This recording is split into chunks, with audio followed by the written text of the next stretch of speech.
Audios Full presenta Malaz, el libro de los caídos. Los jardines de la luna. Libro segundo. Daruistán. ¿Qué golpe de la fortuna ha acariciado nuestros sentidos? Esta nube negra cargada de lluvia que abroncó las tranquilas aguas del lago y torneó las sombras de un solo día, como una rueda que nos hizo girar del alba al atardecer, mientras nosotros hacíamos tambalear nuestra compasión. Que torno crepita calamitosas advertencias. Allí en la suave oleada que arrojó un anzuelo a nuestro paso con su agradable aroma magenta, flotando en el aire, como panoplia de pétalos que pudieron ser ceniza en la calumnia carmesí del crepúsculo. Rumor nacido. Pescador, nacimiento desconocido. Capítulo 5. Y si este hombre te ve en sueños mientras te meces en la cavilosa noche de esta estación bajo la recia rama de un árbol, y tu sombra está encapuchada sobre la cuerda anudada, así querrán los vientos de su paso retorcer tus tiesos miembros hasta que adquieran la semblanza del correr. Rumor nacido. Pescador, nacimiento desconocido. Año 907 del tercer milenio. Estación de Fanderay en el año de los 5 colmillos. 2000 años desde el nacimiento de Daruistán, la ciudad. En su sueño, el orondo hombrecillo partía de la ciudad de Daruistán por la puerta de dos bueyes, en dirección al sol poniente. Los harapientos faldones de su casaca otrora roja flameaban debido a las prisas. No tenía ni idea de cuánto tendría que andar. Ya le dolían los pies. Había penurias en el mundo, y desdichas también. En tiempos de conciencia anteponía las inquietudes del mundo a las suyas. Por suerte, reflexionó, tales momentos eran los menos, y aquel en concreto, se dijo, no era uno de ellos. Ay, el mismísimo sueño empuja a estos utensilios de muchos dedos bajo las inestables rodillas, dijo con un suspiro. Siempre el mismo sueño. Y así era. Vio ante sí al sol montar la lejana cima, era un disco cobrizo tras la neblina del humo de la leña. Sus pies lo llevaron por la serpenteante calle embarrada de Villachabola, donde las chozas se repartían a ambos lados en la oscuridad creciente. Los ancianos envueltos en andrajos amarillos propios de los leprosos se acuclillaban cerca de los fuegos y guardaban silencio a su paso. Las mujeres, vestidas de forma similar, permanecían junto al fangoso pozo y dejaron de empapar gatos, pasmosa actividad cuyo simbolismo pasó desapercibido al hombre que caminaba apresuradamente. Cruzó el puente del río Maitén, pasó a través de los menguantes pastos de Gadrovi y salió al camino bordeado por las viñas. Allí se demoró, pensando en el vino que producirían aquellas suculentas uvas. Sin embargo, los sueños siguen adelante, conscientes de su propia inercia, de su ritmo, y aquel pensamiento no fue más pasajero que su paso fugaz. Sabía que su mente estaba huyendo, que huía de la ciudad condenada que había dejado a su espalda, huyendo de la oscuridad cuyas cavilaciones daban forma a un nubarrón negro sobre la urbe. Pero, sobre todo, huía de todo cuanto sabía y de todo lo que era. Algunos canalizaban el talento que poseían arrojando los huesos, leyendo las calenturas de los omóplatos o interpretando a los fatid de la baraja de los dragones. En cuanto a Krupp, no necesitaba de tantos remilgos. Tenía en la cabeza el poder de la adivinación, y no podía negarlo por mucho que lo intentara. Entre las paredes de su cráneo tañía la canción fúnebre de la profecía que reverberaba en todos y cada uno de sus huesos. Pues claro que es un sueño, masculló. Sueño que huyó. Krupp piensa que quizá pueda escapar esta vez. Nadie podría acusar de insensato a Krupp, después de todo. Gordo, perezoso y dejado, sí, inclinado a los excesos, algo torpe con la sopa en el plato, seguidamente. Pero insensato, no. Ha llegado el momento de que el sabio escoja. ¿No es de sabios concluir que las vidas ajenas tienen menos importancia que la propia? Pues claro que sí, de muy sabios. Y Krupp lo es. Se detuvo para recuperar el aliento. Las colinas y el sol que se alzaban ante él no parecían hallarse más cerca. Era un sueño parecido al de la juventud cuyo envejecimiento se acelera, Maldición escabrosa que uno no podía volver atrás. Pero, ¿quién mencionaba la juventud? ¿O a un joven en particular? Seguro que no se trata del sabio de Krupp. Su mente vagabundea, magnánimo. Krupp disculpa la broma. Atormentado por el dolor que siente en las plantas de los pies, que están cansados, no, medio gastados por la incesante marcha. Las ampollas ya han hecho acto de presencia, seguro que sí. El pie grita pidiendo hundirse en agua caliente de jabón balsámico. Las articulaciones compañeras cantan a coro. Ah, letanía. ¡Qué plañidos de desesperación!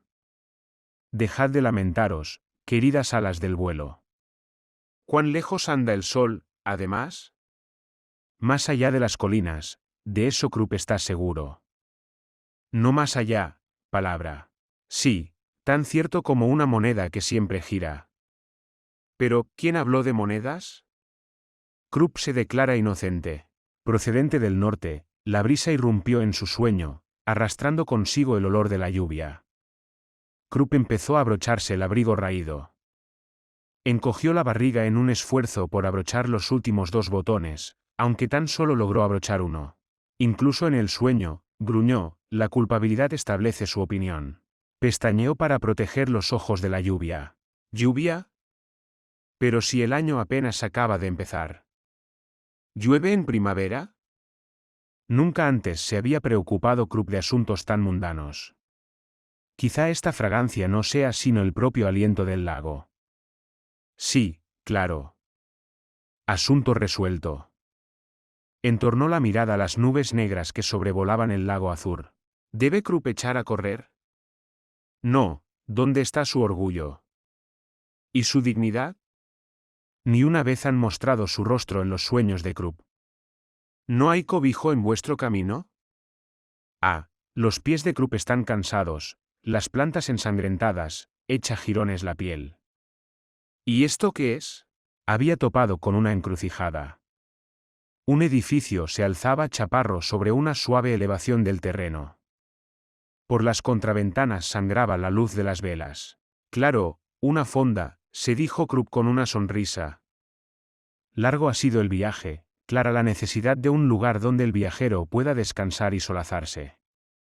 Como Krupp, sin ir más lejos, arrugado aventurero con más de unas pocas leguas bajo el cinturón, por no mencionar las que éste abarca. Y se apresuró hacia el edificio. Un amplio árbol de ramas desnudas señalaba la encrucijada. De una de las fuertes ramas colgaba algo largo y envuelto en arpillera que crujía al viento. Krupp apenas le dedicó una mirada. Se acercó al camino y empezó a ascender por él. Mala decisión, pronuncia Krupp. Las fondas para el viajero polvoriento no deberían construirse en lo alto de las colinas. Lo malo de subir es descubrir cuán larga es la distancia que aún nos queda. Será necesario tener unas palabras con el propietario. En cuanto la dulce bebida alivie el gaznate, los filetes de carne roja a la parrilla calmen el buche y los vendajes limpios y ungidos vistan los pies. Tales reparaciones deben tener preferencia sobre los defectos en la planificación que Krupp identifica aquí. Cesó el monólogo, sustituido por los jadeos que daban fe del esfuerzo que le costaba el camino. Cuando llegó a la puerta, Krupp andaba tan necesitado de resuello que ni siquiera levantó la mirada. Se limitó a empujarla hasta que se abrió con el chirrido de rumbrosos goznes. ¡Ahí! Exclamó al detenerse para cepillar las mangas del abrigo. Un tanque de espuma para este. Su voz se quebró al escrutar el conjunto de rostros mugrientos que se volvieron a mirarle. Diría que el negocio no marcha bien, gruñó para sí. El lugar era, en efecto, una fonda, o al menos lo había sido hacía un siglo. Menuda forma de llover tiene la noche, dijo a la media docena de mendigos arracimados alrededor de una vela gruesa puesta en el suelo de tierra. Te concederemos audiencia, desventurado, anunció uno de los tipos, que a continuación señaló una estera de paja. Toma asiento y ameniza nuestra presencia. Krupp enarcó una ceja. Krupp se siente honrado por su invitación, señor, hundió la cabeza y se acercó al corro. Pero, por favor, no creáis que le esté privado contribuir a tan distinguida reunión. Se sentó cruzado de piernas, gruñendo a causa del esfuerzo, y encaró al hombre que había hablado. Compartirá su pan con todos los presentes.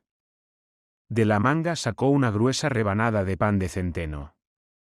El cuchillo del pan apareció en su otra mano. Krupp es conocido entre amigos y extraños a un tiempo, el mismo que se sienta sobre esta estera. Habitante de la reluciente Daruistan, mística joya de Genabakis, jugosa vid madura en la cosecha. Procuró también un pedazo de queso de cabra y sonrió con generosidad a todos aquellos rostros. Y este es su sueño. Así es, cierto, admitió el portavoz de los mendigos, cuyo rostro arrugado jugueteaba con el divertimento. Siempre nos complace probar tus particulares viandas, Krupp de Daruistan. Y siempre nos complacen los apetitos de que haces gala en tus viajes. Krupp dispuso el pan, que cortó en rodajas.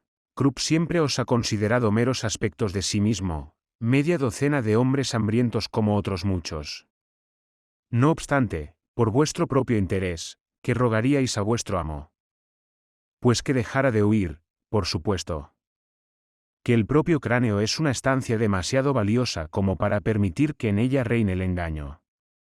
Aun así, Krupp os asegura, por la experiencia que posee, que todo engaño nace en la mente, donde se alimenta en detrimento de las virtudes. El portavoz aceptó una rebanada de pan y sonrió. En tal caso, quizá nosotros seamos tus virtudes. Krupp estudió en silencio el queso que tenía en la mano. Una posibilidad que Krupp no había considerado antes, entreverada con la observación silenciosa del moho de este queso. Pero, ay, el tema corre peligro de perderse en el laberinto de la semántica. Los mendigos no pueden escoger en cuanto a queso se refiere. Habéis vuelto de nuevo, y Krupp sabe por qué, tal como ha explicado ya con admirable ecuanimidad. La moneda gira, Krupp, aún gira, recordó el portavoz, que privó a su rostro de humor. Krupp lanzó un suspiro. Luego, ofreció el queso de cabra al hombre que se sentaba a su derecha. Krupp lo oye, admitió cansado. No puede evitar oírlo. Un ruido metálico infinito que reverbera en su cabeza. Y por todo cuanto Krupp ha visto, por todo lo que sospecha que hay, es solo Krupp, un hombre que desafiaría a los dioses en su propio juego. Quizás seamos tus dudas, sugirió el portavoz, a las cuales no has temido enfrentarte antes, tal como te sucede ahora. Aún así queremos que vuelvas, incluso exigimos que luches por la vida de Daruistan, por la vida de tus muchos amigos y por la vida del joven a cuyos pies caerá la moneda. Cae cada noche, aseguró Krupp. Los 6 mendigos asintieron al escuchar aquellas palabras, aunque en su mayoría parecían más pendientes del pan y el queso. ¿Aceptará Krupp, pues, este desafío? ¿Qué son los dioses, después de todo, sino las víctimas más propicias? Sonrió al tiempo que levantaba las manos y revoloteaban sus dedillos. Para Krupp, cuya rapidez de manos es tan solo comparable a su agilidad mental. Víctimas perfectas de la seguridad en sí mismas, asegura Krupp, cegadas siempre por la arrogancia, convencidas de su infalibilidad. ¿Acaso no es de extrañar que hayan sobrevivido tanto tiempo? Asintió el portavoz, que apuntó con la boca llena de queso. Quizá en tal caso seamos tus dones. Desperdiciados, pues así están. Posiblemente, respondió Krupp, que entornó los ojos. A pesar de ello, solo uno de vosotros habla. El mendigo cayó mientras tragaba, y luego, cuando rompió a reír, sus ojos danzaron a la luz de la vela. Quizá los demás deban hallar aún su voz, Krupp. Esperan a recibir la orden de su amo. Oh, vaya, suspiró Krupp mientras se disponía a levantarse, aunque Krupp es una caja de sorpresas. ¿Vuelves a Daruistan? Preguntó el portavoz levantando la mirada. Por supuesto, respondió Krupp al tiempo que se ponía en pie con un gruñido sincero. Apenas ha salido a disfrutar un poco del aire fresco de la noche, más limpio lejos de las temblorosas murallas de la ciudad, ¿no estás de acuerdo? Krupp necesita ejercitar sus músculos para afilar sus ya prodigiosas destrezas. Un paseo en sueños. Esta noche, continuó, metiendo los pulgares en el cinto, la moneda cae. Krupp debe asumir su lugar en el centro de las cosas. Volverá a su cama, pues la noche aún es joven. Paseó la mirada entre los mendigos. Todos parecían haber ganado peso, e incluso un color saludable cubría sus robustas mejillas mientras le observaban. Krupp asegura que ha sido un auténtico placer, caballeros. La próxima vez, no obstante, veámonos en una fonda que no se asiente en la cima de una colina, ¿qué os parece? Ah, pero Krupp, los dones no se obtienen fácilmente, tampoco las virtudes, ni las dudas se superan con facilidad. Y hambriento es siempre el ímpetu de quienes ascienden, sonrió el portavoz. Krupp entrecerró los ojos al mirar al hombre. Krupp ya es demasiado listo, murmuró. Abandonó la fonda y cerró suavemente la puerta al salir. Al descender el sendero llegó de nuevo a la encrucijada, donde se detuvo frente a la figura envuelta en arpillera que colgaba de la rama. Krupp apoyó sus puños en las caderas y la estudió. «Sé quién eres», aseguró, jovial. El aspecto último de Krupp para completar la colección de este sueño de aquellos rostros que le encaran y que pertenecen a Krupp. O eso es lo que asegurarás. Eres la humildad, pero, como todo el mundo sabe, la humildad no tiene lugar en la vida de Krupp, recuérdalo. De modo que aquí te quedas. Después dirigió la mirada al este, a la gran ciudad que iluminaba el cielo azul y verde. Ah, hogar de Krupp es esa maravillosa y fogosa gema de Daruistan. Y eso, añadió al echar a andar, es tal como debería ser.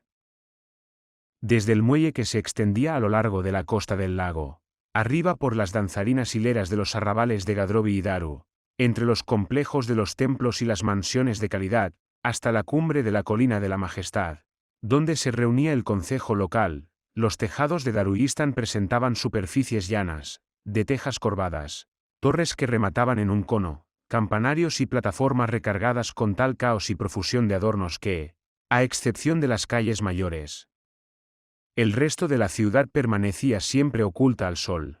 Las antorchas que señalaban las callejuelas más frecuentadas eran astiles huecos, en cuya punta tenían una mano de hierro negro que aferraba entre sus dedos la piedra pómez. Alimentado a través de antiguas y picadas cañerías de cobre, el gas silbaba bolas de fuego alrededor de las piedras porosas, un fuego desigual que despedía una luz entre verde y azulada. El gas lo extraían de enormes cavernas bajo la ciudad, y era canalizado por imponentes válvulas. Quienes atendían estas obras eran los llamados caras grises, hombres y mujeres silenciosos que se movían como espectros bajo las calles adoquinadas de la urbe. Por espacio de 900 años el aliento del gas había alimentado al menos a uno de los distritos de la ciudad, aunque hubo cañerías devoradas por coléricos fuegos y llamaradas que se alzaron cientos de pies al cielo. Los caras grises habían aguantado, enroscando las cadenas y sometiendo a su invisible dragón hasta ponerlo de rodillas. Bajo los tejados había un submundo bañado por siempre en fulgor azulado. Esa luz era la que señalaba la mayor parte de las avenidas y los muy concurridos, estrechos y torcidos pasadizos de los mercados. En la ciudad, sin embargo, más de 20.000 callejones, apenas lo bastante espaciosos como para permitir el paso de un carro de mano, permanecían siempre a la sombra, rota tan solo por el transeúnte ocasional que llevara una antorcha o por las linternas sordas de la guardia de la ciudad. De día, los tejados relucían calurosos al sol, abarrotados por esas banderas de la vida hogareña que, tendidas, se secaban y flameaban al viento procedente del lago. De noche, las estrellas y la luna iluminaban un mundo atravesado por las cuerdas de tender la ropa, vacíos, y por las caóticas sombras que despedían. Aquella noche, una figura se entramaba alrededor de las cuerdas de cáñamo y también de las sombras. La luna en el firmamento tenía la forma de una hoz, y se abría camino entre leves bancos de nubes como la cimitarra de un dios. La figura vestía ropa negra, manchada de hollín alrededor del torso y las extremidades, y mantenía el rostro igualmente oculto, pues tan solo había dejado el espacio que necesitaban sus ojos, que en ese momento observaban los tejados más próximos. La bandolera de cuero negro, que la figura tenía cruzada alrededor del pecho, contaba con bolsillos y prietos aros en los que llevaba las herramientas de la profesión, agujas de cable de cobre, limas de hierro, 3 serruchos de metal, envueltos todos en sus correspondientes fundas lubricadas, goma, un terrón de sebo, un carrete de hilo de pescar, una daga de hoja estrecha y un cuchillo arrojadizo, ambos envainados bajo el brazo izquierdo. las empuñaduras mirando hacia la mano. Las puntas de los mocasines del ladrón habían probado la brea. Cuando cruzó el tejado ya no tuvo cuidado de no apoyar todo el peso en las puntas de sus pies, de modo que el medio pulgar que medía la tira de pegajosa brea había quedado intacta. Llegó al borde del edificio y se asomó. 3 plantas más abajo distinguió un jardincillo tenuemente iluminado por 4 lámparas de gas, colocadas en las esquinas de un patio enlosado en cuyo centro destacaba una fuente. Un fulgor púrpura se aferraba al follaje, que ganaba espacio en el patio, y brillaba con luz tenue en el agua que goteaba por una serie de hileras de piedra hasta desembocar en el estanque.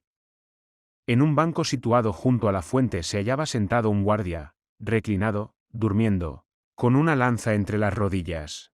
La mansión de Arle era un tema de conversación muy popular entre los círculos de la nobleza de Daruistán, sobre todo por la elegibilidad de la hija más joven de la familia.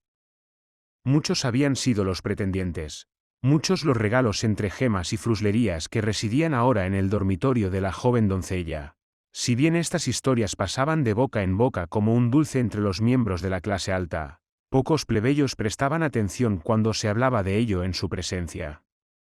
No obstante, había quienes escuchaban con muchísimo interés, ambiciosos y mudos de pensamiento, ansiosos por conocer más detalles. Mientras vigilaba al guardia que dormitaba en el jardín, la mente de Azafrán joven mano tanteó a través de las especulaciones de lo que estaba a punto de suceder. La clave estaba en descubrir qué habitación de las 20 que tenía la casa correspondía a la doncella. A Azafrán no le gustaban las conjeturas, pero había descubierto que sus pensamientos, llevados casi totalmente por el instinto, actuaban conducidos por una lógica propia cuando decidía ese tipo de cosas. Lo más probable era que el piso superior fuera el destinado a la más joven y bella de las hijas de los de Arle. Y con un balcón que miraba al jardín, pasó la atención del guardia a la pared que tenía inmediatamente debajo. 3 balcones, pero solo uno, a la izquierda, en la tercera planta. Azafrán se apartó del borde y se deslizó en silencio por el tejado, hasta calcular que estaba justo encima del balcón, entonces se acercó de nuevo y se asomó. Apenas 3 pies de altura, eso como mucho. A ambos lados del balcón se alzaban sendas columnas de madera pintada. Un arco en forma de media luna las unía, un arco que distaba un brazo desde su posición, y que de algún modo completaba el marco del balcón.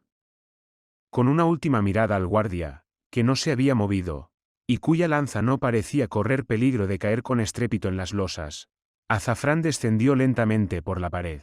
La brea de los mocasines se aferró con fuerza a los salientes.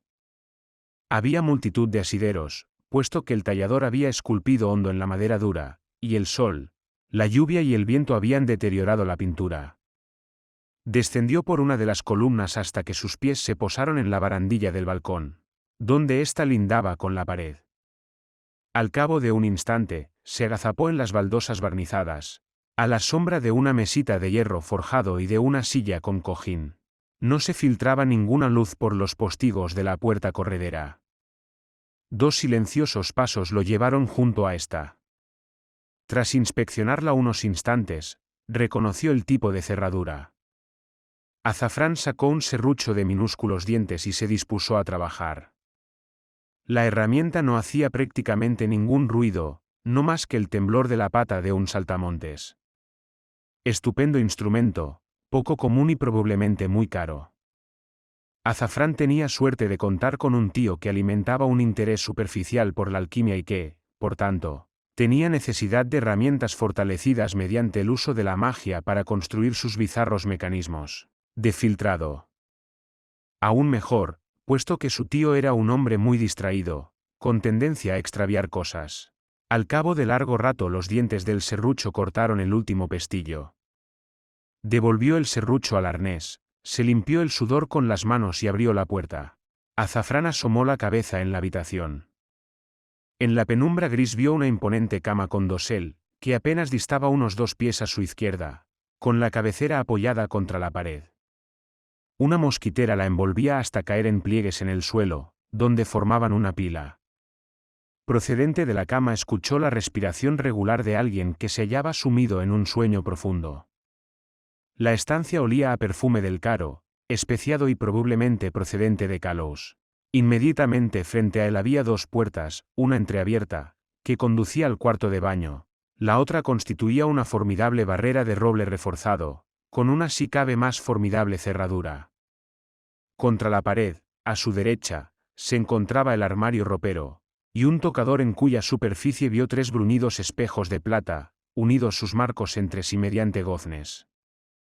El del medio subía hasta la mitad de la pared, los otros 2 formaban en ángulos sobre el tocador, colocados para reflejar un sinfín de rostros de admiración. Azafrán se puso de lado y se coló en la habitación. Una vez dentro, se levantó lentamente y desperezó los músculos, aliviándolos de la tensión que los había mantenido inmóviles durante la pasada media hora. Volvió la mirada al tocador y se encaminó de puntillas hacia él. La mansión de los de Arle era la tercera desde la cima de la antigua avenida Carroll, que discurría ladera arriba por la primera de las colinas internas de la ciudad hasta un patio circular, enmarañado con hierbajos e irregulares dólmenes semienterrados. Frente al patio se alzaba el templo de Carroll, cuyas antiguas piedras estaban cubiertas de grietas y sepultadas por el musgo. El último monje del dios ancestral había fallecido hacía generaciones.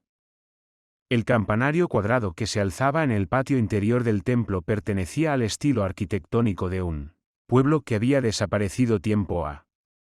4 postes de mármol rosado señalaban las esquinas del atrio, que aún sostenía en lo alto un techo terminado en punta, con costados que habían sido escalados en tejas de bronce con aguas verdes.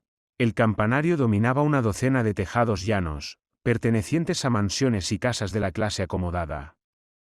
Una de estas construcciones casi invadía el terreno delimitado por los muros del templo, y en su techo se proyectaba la larga sombra de la torre.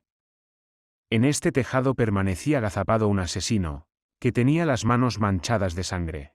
Talo Crafar, del clan de Jurigdenate, respiraba entrecortadamente. El sudor dibujaba surcos en la frente manchada de tierra, para luego resbalar por su ancha nariz torcida. Se miraba las manos con los ojos muy abiertos, puesto que suya era la sangre que las manchaba.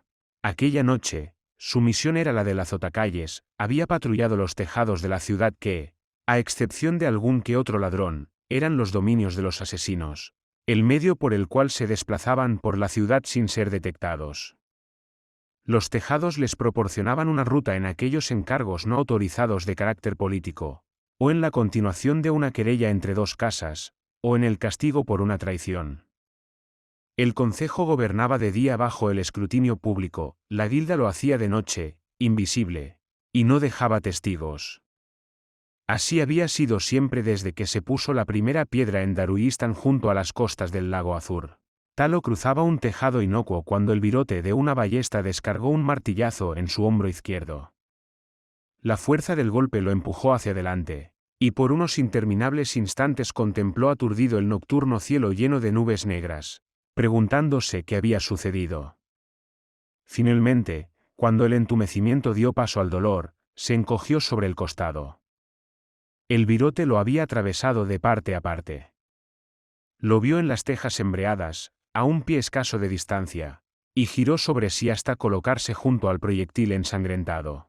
Le bastó con echarle un vistazo para confirmar que no se trataba del arma de un ladrón.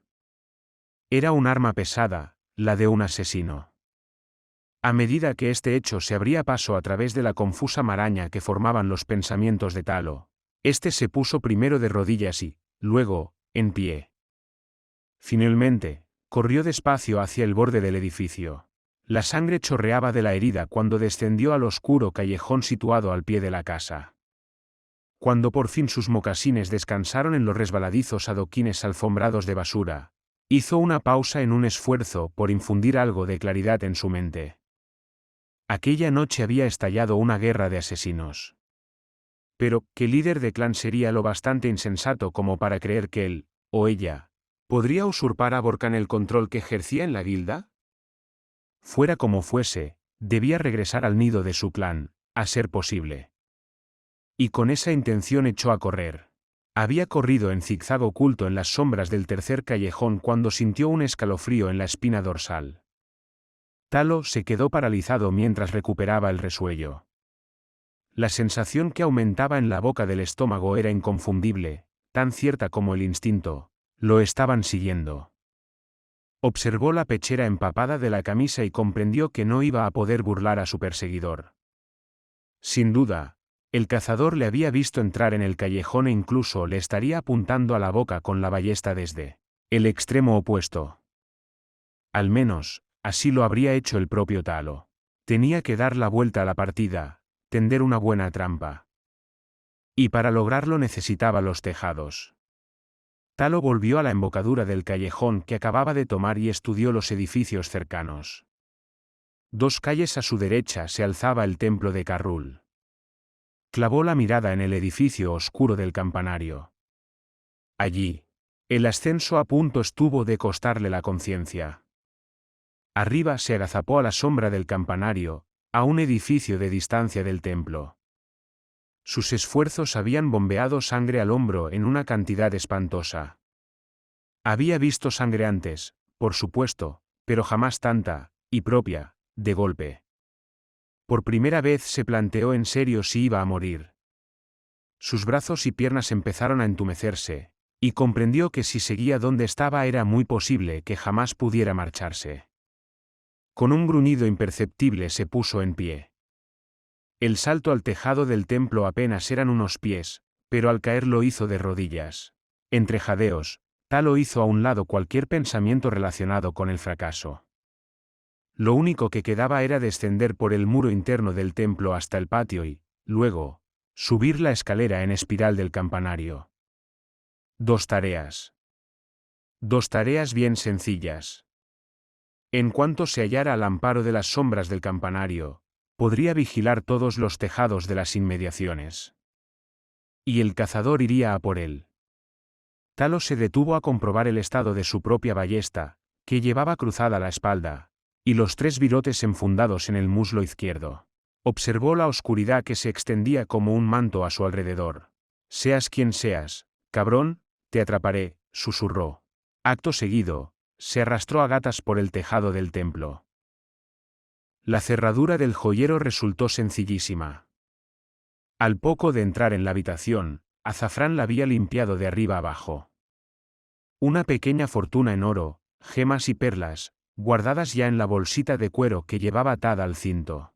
Permaneció acuclillado junto al tocador, contemplando la última pieza del botín. Esto lo guardaré. Se trataba de un turbante de seda azul celeste con borlitas entretejidas, cuyo cometido, sin duda, era servir en la próxima fiesta. Al cabo, dejó de admirarlo, se colocó el turbante bajo la axila y se levantó. Entonces, volvió la mirada a la cama y se acercó. La mosquitera obscurecía la forma medio enterrada bajo las suaves sábanas. Otro paso le llevó al borde del lecho. La muchacha estaba desnuda de cintura para arriba. El ladrón sintió que el rubor se extendía por sus mejillas, lo cual no le hizo apartar la mirada. Por la reina de los sueños, pero sí es preciosa.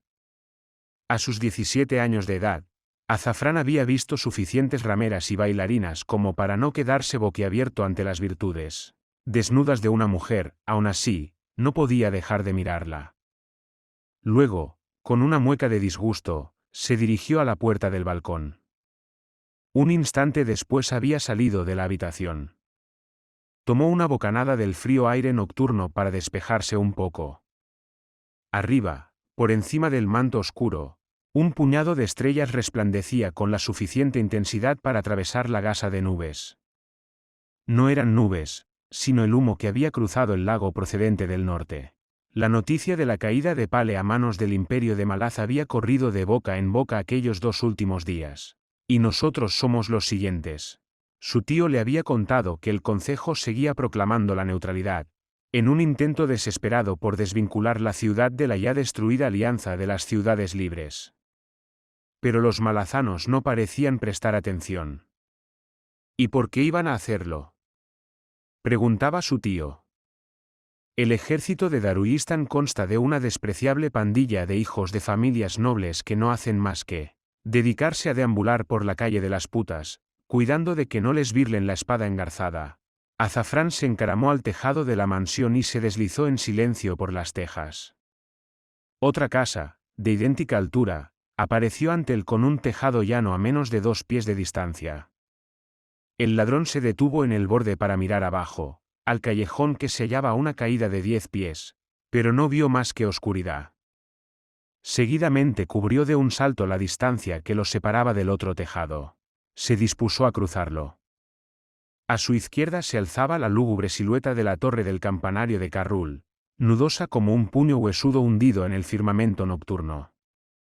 Azafrán llevó la mano a la bolsita de cuero que colgaba del cinto, tanteando con los dedos el nudo y el estado de los cordeles. Satisfecho por considerarlos bien prietos, comprobó el turbante que llevaba hundido bajo una correa del arnés. Todo en orden. Luego reanudó su silencioso paseo por el tejado. Estupenda noche aquella. Azafrán sonrió. Tal Okrafar abrió los ojos. Aturdido y cegado, miró a su alrededor. ¿Dónde estaba? ¿Por qué se sentía tan débil? Al recordar lo sucedido, un gruñido escapó de sus labios. Había perdido la conciencia, ahí apoyado contra la columna de mármol. Pero, ¿qué le habría despertado? Se irguió y se impulsó hacia arriba para echar un vistazo a los tejados cercanos. Ahí. Una figura se movía por el tejado llano de un edificio que no distaba ni 5 pies. Ahora, cabrón. Ahora. Levantó la ballesta, apoyando el hombro sano en la columna. Ya la había armado, aunque no recordaba haberlo hecho. A esa distancia era imposible fallar. En cuestión de segundos, su cazador estaría muerto. Talo sonrió mostrando los dientes y apuntó con sumo cuidado. Azafrán se encontraba a medio camino por el tejado, acariciando con una mano el turbante de seda que guardaba a la altura del corazón, cuando una moneda cayó a sus pies con tal estruendo metálico que no pudo dejar de oírlo. Por un acto reflejo se agachó para atraparla con ambas manos. Algo zumbó en el aire, justo sobre su cabeza, y levantó la mirada, asustado, para después tumbarse cuerpo a tierra cuando una teja de cerámica se hizo añicos a 6 pies de donde se encontraba. Gimió al comprender qué era lo que había sucedido, y después, cuando se desplazó a gatas, acarició la moneda distraído, antes de guardarla bajo el cinto. Talo lanzó una maldición, incapaz de creer que hubiera errado. Bajó la ballesta y contempló a la figura, aturdido, hasta que su sentido del peligro acudió una vez más en su ayuda. Y cuando giró sobre los talones, vio una figura encapuchada de pie ante él, con los brazos en alto. Bajó los brazos con un rápido ademán y 2 dagas largas y estriadas se hundieron en el pecho de Talo. Con un último gruñido de incredulidad, el asesino murió. Un chirrido llegó a oídos de Azafrán, que se volvió para encarar el campanario. Un bulto se precipitó entre las columnas a una altura de 5 pies. Instantes después, una ballesta lo siguió. Azafrán levantó la mirada para ver la silueta enmarcada entre las columnas, así como los relucientes cuchillos que empuñaban sus manos. La sombra parecía estudiarle. «Oh, Mouri», rezó el ladrón, antes de darle la espalda y echar a correr. En el campanario de Carrul, los ojos del asesino, con su peculiar forma, observaron la huida del ladrón hacia el extremo opuesto del tejado. Levantó un poco la barbilla y aspiró el aire, luego arrugó el entrecejo.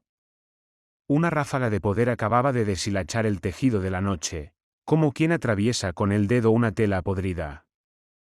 A través del desgarrón había llegado alguien.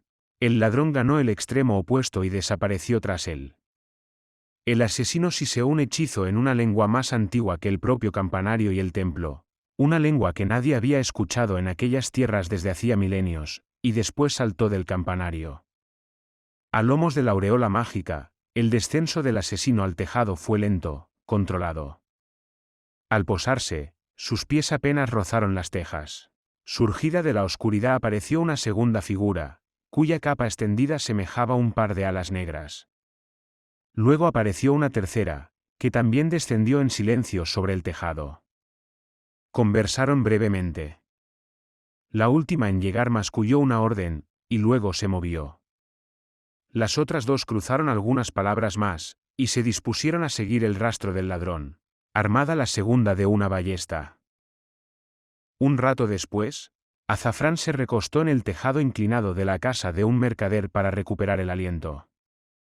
No había visto a nadie ni oído nada. O bien el asesino no le había perseguido, o se las había apañado para perderlo. A él o a ella. Recuperó mentalmente la imagen de aquella figura en el campanario. No, no era probable que fuese una mujer. Demasiado alta, casi 2 pies, y muy delgada. Un temblor sacudió al joven ladrón. ¿Con qué se había topado? Un asesino casi le había ensartado, un asesino al que después alguien había matado. ¿Una guerra entre gremios? En tal caso, los tejados acababan de convertirse en un lugar muy peligroso. Azafrán se levantó con cautela y miró a su alrededor. Una teja cayó con estrépito desde el tejado. Azafrán se volvió para ver al asesino que se arrojaba sobre él. Un vistazo a las 2 dagas que relampaguearon en la noche le bastó para echar a correr hacia el borde del tejado y arrojarse en brazos de la oscuridad. El edificio que tenía enfrente se hallaba demasiado lejos, pero Azafrán había escogido su lugar de descanso en terreno conocido. Al precipitarse en las sombras extendió las manos. El cable se hundió bajo los brazos y se deslizó a las axilas mientras hacía lo posible por aferrarse a algo sólido, pero quedó colgando a unos 6 pies de altura sobre el callejón. Si bien la mayor parte de los cables para tender la ropa extendidos en las calles de la ciudad eran muy finos, poco fiables, había entre ellos algunos cables forrados de tela. Colocados por generaciones y generaciones de ladronzuelos, estaban, además, firmemente asegurados a las paredes. De día, el paso del mono, tal como lo llamaban los de la guilda, no parecía muy diferente a cualquier otro tendido de cables donde airear la ropa, pues estaba repleto de sábanas. No obstante, era con la puesta de sol cuando servían a su verdadero propósito. Con las palmas de las manos ardiendo, Azafrán avanzó por el cable hacia la pared opuesta. Se atrevió a mirar hacia arriba, y lo que vio lo dejó paralizado. En el alero del edificio, ante su mirada, había un segundo cazador, armado con una ballesta pesada, antigua, dispuesto a tomarse su tiempo para apuntarle. Azafrán soltó el cable. Al caer, un virote pasó silbando justo por encima de su cabeza. A su espalda, el cristal de una ventana se hizo añicos. La caída se frenó en seco por el encontronazo con el primero de una serie de cables de tender la ropa, que tras el impacto se partió. Después de lo que pareció una eternidad de golpes y latigazos producidos por los cables, que atravesaron su ropa hasta morderle piel, Azafrán cayó sobre los adoquines del callejón, con las piernas extendidas e inclinado hacia adelante. Cedieron sus rodillas, pero recurrió al hombro para rodar sobre sí y disminuir la gravedad de la caída, al menos hasta que dio con la cabeza contra la pared. Aturdido, Azafrán hizo un esfuerzo por ponerse en pie. Levantó la mirada con un gruñido. A pesar de que el dolor le había empañado la vista, vio descender a una figura a una velocidad que parecía imposiblemente lenta para tratarse de una caída. Al comprender qué sucedía, el ladrón abrió los ojos como platos. Hechicería. Se alejó trastabillando callejón abajo en dirección contraria, acusando la cojera, medio ciego. Alcanzó una esquina y, fugazmente iluminado por la luz de una lámpara de gas, huyó por una calle mayor para después tomar otra callejuela. En cuanto estuvo al amparo de las sombras, Azafrán se detuvo. Con suma cautela, asomó la cabeza por el borde de la pared. Un virote alcanzó el ladrillo, junto a su cara. Metió la cabeza en el callejón, giró sobre sus talones y echó a correr todo cuanto fue capaz. Por encima de su cabeza oyó el aleteo de una capa. Un espasmo abrasador en la cadera izquierda le hizo tropezar. Otro virote pasó por su hombro y se hundió en los adoquines. El espasmo pasó tan rápido como había aparecido, recuperó pie y siguió huyendo. Delante de él, en la embocadura del callejón, vio la entrada iluminada de una vivienda. Una anciana sentada en los escalones de piedra chupaba una pipa. Brillaron sus ojos cuando vio acercarse al ladrón. Al pasar Azafrán por su lado y enfilar los escalones, La anciana golpeó la cazoleta de la pipa en la suela del zapato. Una lluvia de chispas cayó sobre el empedrado. Azafrán empujó la puerta y se arrojó al interior. Tenía enfrente un estrecho corredor tenuemente iluminado y una escalera atestada de niños al fondo. Corrió despacio por el pasillo. Desde las puertas a ambos lados se oía un conjunto de ruidos desagradables, voces que discutían, bebés que lloraban, el estrépito de un fregadero. ¿Acaso aquí no dormís nunca?, gritó Azafrán mientras corría. Los niños en la escalera se apartaron de su camino, y el ladrón subió los peldaños de dos en dos. En el piso superior se detuvo ante una de las puertas, de recio roble. La abrió y entró en la habitación. Había un anciano sentado a un escritorio enorme que apartó la mirada de su trabajo un instante para mirarle, y que, acto seguido, siguió haciendo garabatos en una hoja de pergamino arrugado. Buenas noches, Azafrán, dijo distraído. Buenas noches tengas tú también, tío, jadeó Azafrán. En el hombro de tío Mamot se acuclillaba un pequeño monito alado, cuya mirada febril, casi enloquecida, siguió al joven ladrón por la estancia hasta la ventana situada frente a la puerta. Abrió de par en par los postigos y se encaramó al alféizar. Abajo había un jardín escuálido, descuidado, que en buena parte quedaba oculto en sombras. Un solitario y nudoso árbol destacaba en el conjunto. Observó las ramas, se cogió al marco de la ventana y echó el cuerpo atrás. Entonces, después de tomar una bocanada de aire, saltó en seco hacia las oscuras ramas. Al salir del espacio delimitado por el marco oyó un gruñido de sorpresa, procedente de arriba, seguido de algo que rascaba la piedra. Al cabo de un instante, alguien se desplomó en el jardín. Los gatos maullaron mientras una voz lanzaba una solitaria y dolorida maldición. Azafrán se aferró a la flexible rama. Calculó cada balanceo de esta, luego extendió las piernas en pleno ascenso. Sus mocasines cayeron con firmeza en otro vano. Se balanceó sobre él con un gruñido y soltó la rama. Con la fuerza del impulso, arremetió contra la contraventana de madera. Esta cedió y Azafrán la siguió de cabeza, cayó al suelo rodando y, finalmente, se puso en pie. Oyó movimiento procedente de la habitación contigua del apartamento. Echó a correr hacia la puerta del vestíbulo. La abrió de par en par y salió justo cuando a su espalda alguien con voz ronca le lanzaba una maldición. Azafrán siguió corriendo hacia el extremo del pasillo, donde una escalera conducía a una trampilla en el techo. Pronto ganó el tejado. Se agazapó en la oscuridad e intentó recuperar el aliento. Volvió a sentir ese ardor en la cadera.